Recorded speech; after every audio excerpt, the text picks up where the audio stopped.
Assalamualaikum warahmatullahi wabarakatuh. Saya Nurisma dari mahasiswa Prodi D3 Kebidanan Balikpapan. Di sini saya akan presentasikan studi kasus saya yang berjudul Asuhan Kebidanan Komprehensif pada Nyonya S G1P0000 usia kehamilan 26 minggu 4 hari dengan masalah kekurangan energi kronis di wilayah kerja Puskesmas Geraha Indah, Kota Balikpapan pada tahun 2020. Di sini langsung saya jelaskan untuk dokumentasi asuhan kebidanan antenatal care kunjungan pertama. Subjek ibu mengatakan hamil anak pertama, tidak pernah keguguran, HPHT 13 April 2019, taksiran persalinan tanggal 20 Januari 2020. Ibu mengatakan susah BAB, ibu mengatakan kencang-kencang pada bagian perut bawah selama 3 hari ini sejak tanggal 14 Oktober 2019. Pada pemeriksaan, keadaan umum baik, kesadaran kompos mentis, hasil pengukuran tanda-tanda vital dalam batas normal, berat badan saat ini 50 kg, berat badan sebelum hamil 42 kg, tinggi badan 155 cm, IMT 17,48, ini termasuk kurus. Kenaikan berat badan seharusnya yaitu 13 kg. Lila 22 cm. Pada pemeriksaan fisik, mata konjungtiva tidak anemis, sklera tidak ikterik, payudara puting susu menonjol, tampak pengularan kolostrum. Abdomen, tidak ada bekas operasi, ada linea nigra. Pemeriksaan palpasi, Leopard 1 TFU 1 jari di atas pusat, teraba bokong, Leopard 2 punggung kanan, Leopard 3 presentasi kepala, Leopard 4 belum masuk PAP atau konvergen. TFU yaitu 26 cm. DJJ 152 kali per menit, kemudian TPJ yaitu 2170 gram. Pada ekstremitas dalam batas normal, kemudian pemeriksaan laboratorium HB 11,3 gram, golongan darah A+, HIV non-reaktif, ABSAG non-reaktif, sifilis non-reaktif. Asesmen diagnosis G1P00 usia kehamilan 26-27 minggu, janin tunggal hidup intrauteri. Masalah KEK, masalah potensial ibu persalinan lama. Langkah antisipasi, memberikan KIE tentang nutrisi kepada ibu seperti menganjurkan ibu mengkonsumsi sayur-sayuran yang mengandung zat besi seperti bayam dan lauk pauk seperti hati, daging, dan ikan, serta pemberian biskuit ibu hamil atau PMT. Planning yang pertama, memberitahu ibu hasil pemeriksaan keadaan ibu dan janinnya. Hasilnya itu batas normal, kemudian memberikan ibu KIE tentang bahaya dalam kehamilan, tanda bahaya kehamilan. Kemudian memberikan ibu KIE tentang KEK, memberitahu ibu penyebab kencang-kencang pada bagian perut bawah, kemudian memberikan ibu KIE tentang pola nutrisi, memberikan ibu KIE tentang pola istirahat, pola seksual, dan jadwal kunjungan ulang. Jadwal kunjungan ulang yaitu 1 bulan lagi. Pada kunjungan antenatal care yang kedua, subjek ibu mengatakan sakit pada daerah pinggang. Pada pemeriksaan, keadaan umum baik, kesadaran kompos mentis, pemeriksaan tanda-tanda vital dalam batas normal, berat badan saat ini 51 kg, lila 22 cm, kemudian payudara tidak ada massa, konsistensi lunak dan pengeluaran ASI positif. TFU 29 cm, punggung kanan, letak kepala konvergen. DJJ 134 kali per menit, TBJ 2635 gram. Pada asesmen, diagnosa G1P00 usia kehamilan 35-36 minggu, janin tunggal hidup intrauteri dengan presentasi kepala. Masalah KEK, masalah potensial partus lama. Planning yang pertama, informasikan hasil pemeriksaan ibu dan janin. Kemudian 2, KIE tanda bahaya kehamilan TM3 yaitu perdarahan, kontraksi di awal trimester ketiga, sakit kepala berlebihan. Kemudian ketiga, anjurkan ibu mengkonsumsi makanan kaya protein dan karbohidrat seperti ikan, daging, udang, serta anjurkan ibu untuk ke puskesmas untuk mendapatkan PMT, yaitu mendapatkan biskuit ibu hamil di puskesmas.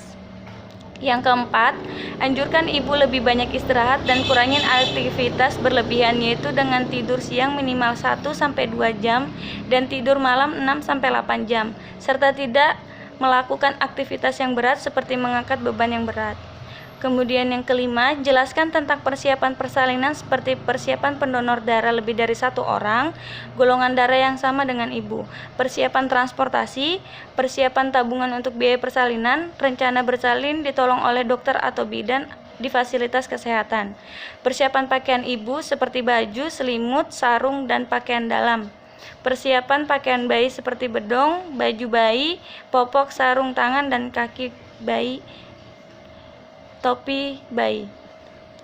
Kemudian selanjutnya anjurkan ibu untuk senam hamil agar saat proses persalinan berjalan dengan lancar. Kemudian anjurkan ibu kunjungan ulang 2 minggu sekali atau jika ada keluhan. Kemudian kunjungan antenatal care yang ketiga, subjek keluhan ibu mengatakan perut terasa kencang-kencang dan merasa mules, sakit pada daerah pinggang, keluar lendir bening. Riwayat ibu mengatakan ke Rumah Sakit Dr. Kanojo Sudajati Wibowo Balikpapan mules pada tanggal 23 Desember 2019 karena ibu mengeluh kencang-kencang dan ibu dipulangkan dengan pembukaan 1. Ibu mengatakan ke Rumah Sakit Umum Daerah Dr. Kanojo Sudajati Wibowo Balikpapan pada tanggal 25 Desember 2019 mengeluh kencang-kencang dan keluar lendir. Dengan hasil pembukaan 1, ibu diberikan obat mefenamat dan ibu dipulangkan. Pada pemeriksaan keadaan umum baik, kesadaran kompos mentis, pemeriksaan tanda-tanda vital dalam batas normal, berat badan 51 kg, lila 22 cm. Pemeriksaan fisik, wajah pucat, mata konjungtiva sedikit pucat, perut, TFU 30 cm, teraba bokong puka, letak kepala divergen, DJJ 145 kali per menit, TBJ 2945 gram, HIS 1 kali 10 detik. Asesmen, diagnosa G1P000, usia kehamilan 36-37 minggu, janin tunggal hidup intrauteri dengan presentasi kepala, masalah kek, masalah potensial partus lama. Pada planning, yang pertama, jelaskan hasil pemeriksaan ibu dan janin. Kemudian kedua, pastikan persiapan persalinan sudah ada terutama dalam hal donor darah. Kemudian yang ketiga, KIE tentang tanda-tanda persalinan yaitu perut mules yang teratur, timbulnya semakin sering dan semakin lama, keluar lendir bercampur darah dari jalan lahir atau keluar cairan ketuban dari jalan lahir. Yang keempat, memberikan dukungan support mental kepada ibu agar siap saat proses persalinan, yaitu memberikan semangat kepada ibu bahwa ibu akan baik-baik saja. Yang kelima, melakukan relaksasi kepada ibu, yaitu membantu mengatur nafas panjang bila terasa sakit saat ada datangnya HIS. Yang keenam, anjurkan ibu ke fasilitas kesehatan terdekat jika mengalami tanda-tanda persalinan. Dokumentasi asuhan kebidanan intranatal care. Ibu mengatakan mulai merasa perut kencang-kencang sejak pukul 20.00 WITA, namun apabila dibawa berjalan dan istirahat, ibu tetap merasa sakit. Selain itu, ibu mengatakan ada pengeluaran lendir darah pukul 02.00 WITA, ibu berangkat ke Rumah Sakit Hermina Balikpapan. Objektif pemeriksaan dilakukan oleh bidan Rumah Sakit Hermina, keadaan umum Nyonya A baik, kesadaran kompos mentis, tanda-tanda vital dalam batas normal, HIS 2 kali dalam 10 menit, durasi 20-25 detik. VT sebelum drip pembukaan 2 cm, VT saat pemeriksaan pembukaan 4 cm. Asesmen diagnosis G1P000, usia kehamilan 37-38 minggu, janin tunggal hidup intrauteri, infartu kala 1 fase aktif. Pada planning, tindakan dilakukan oleh bidan Rumah Sakit Hermina Balikpapan menjelaskan hasil pemeriksaan, kemudian yang kedua menyiapkan pakaian bayi dan pakaian ibu, yang ketiga memantau kemajuan persalinan, yang keempat membantu memenuhi asupan nutrisi ibu, yang kelima melakukan pemeriksaan dalam dan mengobservasi DJJ dan HIS. Kemudian yang keenam mengajarkan ibu mengenai cara meneran yang baik dan benar, yaitu mengajan miring saat ada HIS, tangan dimasukkan di antara kedua paha, ibu dapat mengangkat kepala hingga dagu menempel di dada, dan mengikuti dorongan alamiah selama merasakan kontraksi, tidak menahan nafas saat meneran, tidak menutup mata, serta tidak mengangkat bokong. Ibu dapat melakukan posisi meneran yang dianjurkan. Kemudian persalinan skala 2, ibu mengeluh, ingin mengajan seperti ingin BAB dan merasakan nyeri melingkar ke pinggang dan menjalar ke bagian bawah. Pemeriksaan dilakukan oleh bidan Rumah Sakit Hermina Balikpapan. Keadaan umum Nyonya S sedang, kesadaran kompos medis, hasil pengukuran tanda-tanda vital dalam batas normal, DJJ 149 kali per menit, kontraksi 5 kali dalam 10 menit dengan durasi 40-45 detik, pembukaan 10 cm, Hodge 4. Kemudian asesmen diagnosa G1P000 infartu skala 2. Planning tindakan dilakukan oleh bidan Rumah Sakit Hermina Balikpapan. Yang pertama, memberitakan keluarga bahwa pembukaan telah lengkap. Yang kedua, membimbing ibu untuk meneran. Yang ketiga, bayi lahir dan diletakkan di atas perut ibu. Melakukan penilaian selintas bayi lahir sambil mengeringkan tubuh. Kemudian bayi lahir segera menangis, gerakan aktif, Apgar skor 7/9, jenis kelamin laki-laki, air ketuban jernih, kaput tidak ada, sepal tidak ada. Persalinan skala 2, subjek ibu merasa lelah dan mules pada perutnya. Objek pemeriksaan dilakukan oleh bidan Rumah Sakit Hermina Balikpapan. Keadaan umum sedang, kesadaran kompos mentis, bayi lahir spontan pervaginam, segera menangis, pukul 23.12 WITA, jenis kelamin laki-laki, Apgar skor 7/9, kaput ada, sepal negatif tidak ada, abdomen TFU, satu jari di bawah pusat, usai keras, kandung kemih penuh, terdapat semburan darat secara tiba-tiba, tali pusat memanjang. Asesmen diagnosa G1P000 infartu skala 2. Pada planning, yang pertama menyuntikkan oksitosin 1 menit setelah bayi lahir, yang kedua melakukan peragangan tali pusat terkendali, yang ketiga plasenta lahir 15 menit setelah bayi lahir yaitu pukul 23.27 WITA. 4. Melakukan masase uterus segera setelah plasenta lahir. Persalinan skala 4, subjek ibu merasa senang atas kelahiran bayinya dan ibu merasa perutnya terasa mulas. Objek pemeriksaan dilakukan oleh bidan Rumah Sakit Hermina Balikpapan. Keadaan umum baik, kesadaran kompos mentis, pemeriksaan tanda-tanda vital dalam batas normal, puting susu ibu menonjol, tampak pengeluaran ASI, tinggi fundus uteri ibu setinggi 1 jari di bawah pusat, usai keras, kandung kemih teraba penuh, lokea rubra. A. Diagnosa P1E000 skala 4. Planning tindakan dilakukan oleh bidan Rumah Sakit Hermina Balikpapan. Yang pertama, evaluasi perdarahan skala 3, perdarahan kurang lebih 100 cc. Yang kedua, observasi TTV. Yang ketiga, menganjurkan ibu untuk makan dan minum serta istirahat. Yang keempat, mengajarkan ibu cara masase fundus uteri dengan cara menempelkan tangan ke perut dengan gerakan sirkular. Ikutkan sampai kontraksi mengeras. Lanjut. Observasi 2 jam PP dalam batas normal. Dokumentasi asuhan kebidanan pada bayi baru lahir. Riwayat persalinan, jenis persalinan spontan, komplikasi persalinan tidak ada, lama persalinan skala 1 kurang lebih 24 jam, skala 2 kurang lebih 30 menit, skala 3 kurang lebih 15 menit, skala 4 kurang lebih 2 jam, jenis kelamin laki-laki. Keadaan bayi saat lahir, bayi lahir pada tanggal 5 Januari 2020 pada jam 23.12 WITA dengan jenis kelamin laki-laki, nilai Apgar skor adalah 7/9, ketuban jernih. Pemeriksaan dilakukan oleh bidan Rumah Sakit Hermina Balikpapan. Keadaan umum baik, pemeriksaan tanda-tanda vital, pernapasan 46 kali per menit, nadi 138 kali per menit, suhu 37,1 derajat Celcius.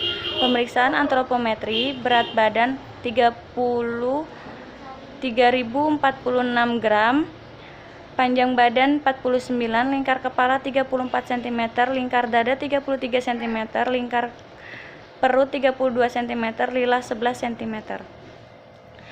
Asesmen diagnosa neonatus cukup bulan sesuai masa kehamilan usia 1 jam.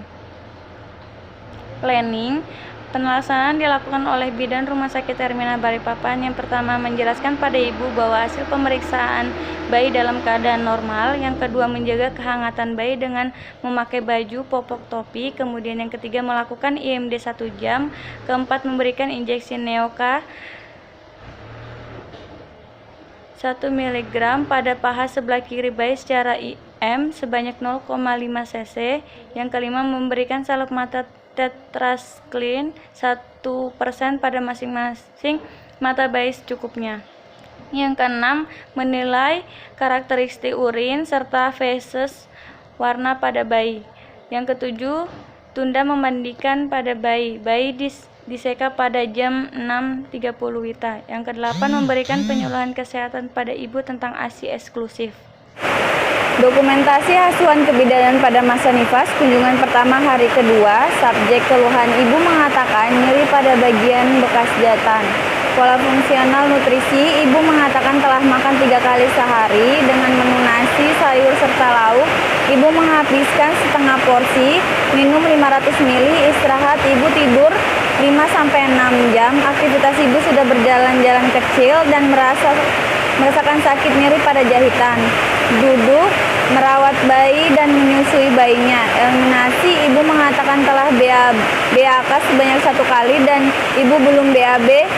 Ibu sudah mandi dan ibu mengganti pembalut setiap 2 jam sekali jika terasa penuh. Pemeriksaan umum, keadaan umum bayi, kesadaran kompos mentis, pemeriksaan tanda-tanda vital dalam batas normal, pemeriksaan fisik payudara, ada pengeluaran ASI di payudara kanan dan kiri, abdomen, TFU, 2 jari di bawah pusat, UC keras, kandung kemih kosong, genitalia, perdarahan sedang, lochia rubra, tidak terdapat tanda-tanda infeksi pada perineum. Asesmen diagnosa P1000 postpartum 2 hari fisiologis. Planning, yang pertama menjelaskan hasil pemeriksaan bahwa keadaan ibu dalam batas normal. Yang kedua, menganjurkan ibu untuk makan istirahat yang cukup. Yang ketiga, memberikan penyuluhan kesehatan tentang personal hygiene kepada ibu untuk rajin menjaga kebersihan diri dan bayinya. Mengajarkan ibu tentang perawatan luka jahitan dengan senantiasa mencegah kelembapan, kebersihan genitalia, serta mengeringkannya setelah BAK dan BAB. Sering ganti pembalut, mengganti pakaian dalam minimal 2 kali sehari serta mandi 2 kali sehari. Yang keempat, memberikan kajian tentang nutrisi ibu nifas, yaitu makanan yang beraneka ragam yang mengandung protein yang tinggi, karbohidrat, sayur, dan buah-buahan, serta kebutuhan air minum pada ibu menyusui pada 6 bulan pertama 14 gelas per hari. Memberikan kajian tentang teknik menyusui yang baik dan benar dan ASI eksklusif. Dokumentasi asuhan kebidanan pada masa nifas, kunjungan kedua hari kelima. Subjek tidak ada keluhan. Pola fungsional, pola nutrisi ibu mengatakan makan 3 kali sehari dengan menu nasi, sayur, serta lauk pauk. Minum air putih 7-8 gelas. Pola aktivitas ibu mengerjakan pekerjaan rumah tangga yang ringan dan merawat bayi. Pola mobilisasi ibu kurang karena saat dari duduk kemudian berdiri perlu bantuan suami atau keluarga untuk berdiri. Pola eliminasi, ibu tidak ada keluhan. Ibu mengatakan telah BAK sebanyak 3-4 kali per hari dan BAB 1-2 kali per hari. Ibu mandi 2 kali sehari dan mengganti pembalut 4-5 kali per hari. Ibu menjaga kebersihan dirinya. Pemeriksaan umum, keadaan umum bayi, kesadaran kompos mentis, pemeriksaan tanda-tanda vital dalam batas normal, pemeriksaan fisik payudara, ada pengeluaran ASI di payudara kanan dan kiri, abdomen TFU 2 jari di atas simpisis, UC keras, kandung kemih kosong, genitalia, jahitan perineum baik, tidak ada odem, tidak ada pengeluaran cairan pada sekitar luka jahitan, lochia sanguinolenta, yaitu berwarna merah kekuningan, tidak ada terdapat tanda-tanda infeksi pada perineum. Asesmen diagnosa P1000 postpartum 5 hari. Planning, yang pertama, menjelaskan hasil pemeriksaan bahwa keadaan ibu dalam kondisi normal. 2. Menjelaskan kepada ibu tentang perubahan lochia pada masa nifas, yaitu lochia rubra pada hari 1-3. berwarna merah segar, sanguolenta pada hari 4-7 berwarna kecoklatan, Lochia serosa pada hari ke-8-14 berwarna kuning, Lochia alba pada hari lebih dari 14 hari berwarna putih. Yang ketiga, mengajarkan ibu cara merawat payudara, yaitu dengan cara membersihkan payudara terlebih dahulu sebelum menyusui. Jika payudara bengkak, panas, dan sakit, maka lakukan kompres air dingin dan hangat secara bergantian. Yang keempat, mengajarkan ibu senam nifas. Yang kelima, memberikan KIE tentang tanda bahaya nifas, yaitu demam tinggi, perdarahan, pusing berlebihan, puting lecet, bengkak pada daerah kaki dan wajah. Yang keenam, menganjurkan ibu untuk menyusui bayi sesering mungkin tanpa dijadwalkan. Dokumentasi asuhan kebidanan pada masa nifas, kunjungan ketiga hari ke-17, subjek ibu mengatakan tidak ada keluhan, hanya saja kaki bengkak 4 hari yang lalu, tanggal 18 bulan Januari 2020, pola fungsional dalam batas normal, pemeriksaan umum, keadaan umum baik, kesadaran kompos mentis, pemeriksaan tanda-tanda vital dalam batas normal. Pemeriksaan fisik payudara, ada pengeluaran ASI di payudara kanan dan kiri. Abdomen, TFU tidak teraba, kandung kemih kosong. Genitalia, Lochia alba, luka jahitan perineum kering, ekstremitas tidak ada udem. Asesmen P100 postpartum 17 hari.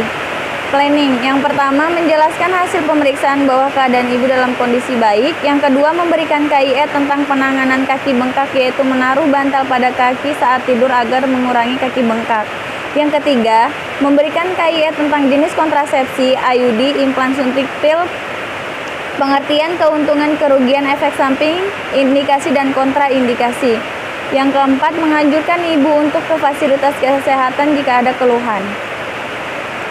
Dokumentasi asuhan kebidanan pada neonatus, kunjungan pertama hari kedua, pola fungsional nutrisi, bayi mendapatkan ASI, eliminasi BAK 4 kali sehari, warna jernih, konsistensi cair, BAB 1 kali, warna hijau kehitaman, konsistensi lunak. Istirahat, bayi tidur dan bangun setiap 2-3 jam sekali untuk diberikan ASI. Personal hygiene, bayi sudah dimandikan setelah 6 jam, bayi diganti popok setiap selesai BAK dan BAB.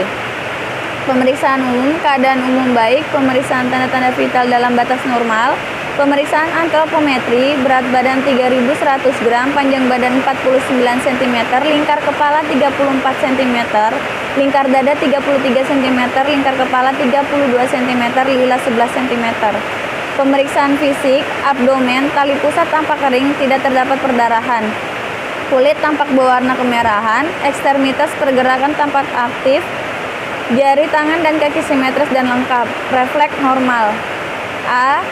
Asesmen diagnosis, neonatus cukup bulan sesuai masa kehamilan usia 2 hari. Planning, yang pertama menjelaskan kepada ibu hasil pemeriksaan pada bayinya, keadaan bayi dalam batas normal, tidak ada kelainan. Yang kedua, memberikan penyuluhan kesehatan tentang ASI eksklusif. Yang ketiga, mengajarkan ibu perawatan tali pusat, yaitu dengan prinsip bersih dan kering. Yang keempat, memberitahu ibu jadwal imunisasi selanjutnya, yaitu BCG yang diberikan usia bayi 1 bulan. 5. Memberitahu ibu jadwal kunjungan ulang 3 hari lagi.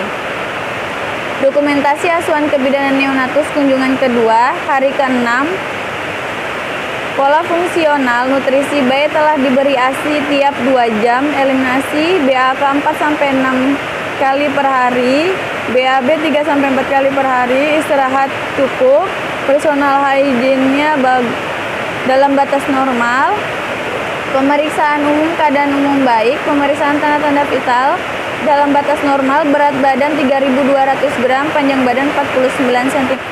Pemeriksaan fisik, mata, konjungtiva berwarna merah muda, sklera berwarna sedikit kuning, tidak ada odem pada palpebra.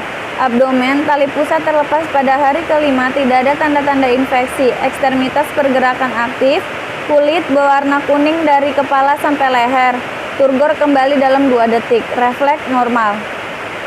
Asesmen, neonatus cukup bulan sesuai masa kehamilan usia 5 hari dengan ikterus. Yang pertama, planning, yang pertama menjelaskan kepada ibu hasil pemeriksaan pada bayi Yang kedua, menganjurkan ibu memberikan ASI sesering mungkin agar bayi tidak bertambah kuning dan tetap merawat tali pusat. Yang ketiga, menganjurkan ibu untuk menjemur bayi pada pagi hari jam 7 sampai jam 9 pagi agar bayi tidak bertambah kuning. Yang keempat, mengingatkan ibu mengenai kunjungan ulang untuk memeriksakan keadaan bayinya. Dokumentasi asuhan kebidanan pada neonatus kunjungan ketiga hari ke-17. Subjek riwayat kesehatan bayi, ibu mengatakan bayi dirawat rumah sakit Hermina selama 3 hari karena bayi kuning sampai ke dada dari tanggal 16 Januari 2020 sampai 18 Januari 2020. Selama di rumah sakit Hermina, bayi diberikan perawatan fototerapi, pemeriksaan laboratorium kadar bilirubin 16 mg per objektif, pemeriksaan umum keadaan umum baik, pemeriksaan tanda-tanda vital dalam batas normal, berat badan sekarang 3.100 gram, panjang badan 49 cm. Pemeriksaan fisik, wajah tidak pucat, tidak udan, dan tidak kuning. Mata simetris, konjungtiva berwarna merah muda, sklera berwarna putih, tidak ada udan pada palpebra. Kulit berwarna sedikit kekuningan, turgor kembali dalam 2 detik. Asesmen, neonatus tutut bulan sesuai masa kehamilan usia 17 hari. Pada planning yang pertama, menjelaskan kepada ibu hasil pemeriksaan pada bayinya. Hasil pemeriksaan fisik didapatkan bahwa kulit bayi tampak sedikit berwarna kuning. Yang kedua, mengingatkan ibu mengenai kunjungan ulang untuk memeriksakan keadaan bayinya sekaligus untuk pemberian imunisasi BCG. Yang ketiga, menjelaskan tentang ikterus dan menganjurkan ibu untuk menjemur bayi di pagi hari dan menyusui bayi sesering mungkin. Terima kasih. Wassalamualaikum warahmatullahi wabarakatuh.